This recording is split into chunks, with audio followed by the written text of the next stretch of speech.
Magandang araw po. Ako po ay si Dr. Ernesto Sikaw. Galing po sa Mount Sikaw Village sa Mayong Kalinan District, Davao City. Isa po akong leader ng Community Sikaw Plan dito sa Sikaw.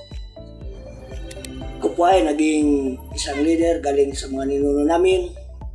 Galing sa 1988, 38 years na po naging leader. Nabuo po yung clan namin galing sa pangangaso doon sa bundok. Clan ay nasa 50,000 members na. Gusto namin na yung baluarte ng Sikaw, yung teritoryo ng Sikaw ay mapanatiling maayos at saka hindi masira yung mga kalikasan. Ang focus talaga namin ng project ng Lifebank at saka Egypt, hinihingi talaga namin na forest protection, reforestation, livelihood.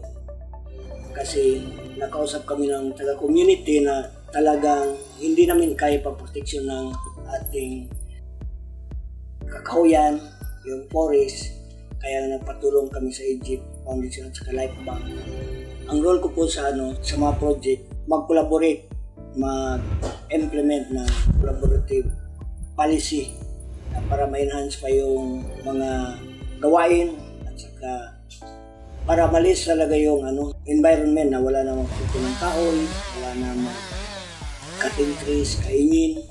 So ang nagawa na ng project ng Lifebank at saka Egypt Foundation.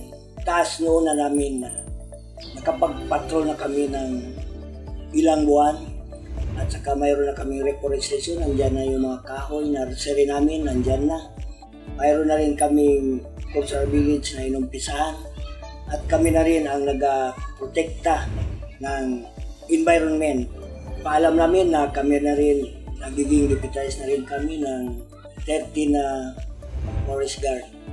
So ngayon nakasundo na rin kami na magiging alive na kami na wala nang nagkukulong ng mga ibon, wala nang nag-hunting, na nabawas na rin yung mga threat ng ating kalikasan. Dahil sa project, magiging masaya kami, nabigyan kami ng kinabukasan at trabaho. Salamat din ako sa Tribal Council na buo sila support sa hangarin ng ating mga plano. So doon din sa Lifebank at Egypt, lubos ako nagpasalamat. Naging susi sila tulay sa mga knowledge at saka lahat-lahat ng hangarin ng Sikaw tungkol sa magandang kinabukasan ng Sikaw. Sino man ang nakarinig ng message na ito, tulungan ang Sikaw ng aming mga pangarap. So muli, ako po si Dr. Ernesto Sikaw, ikinagagalak po namin nagiging beneficiaryo ng proyektong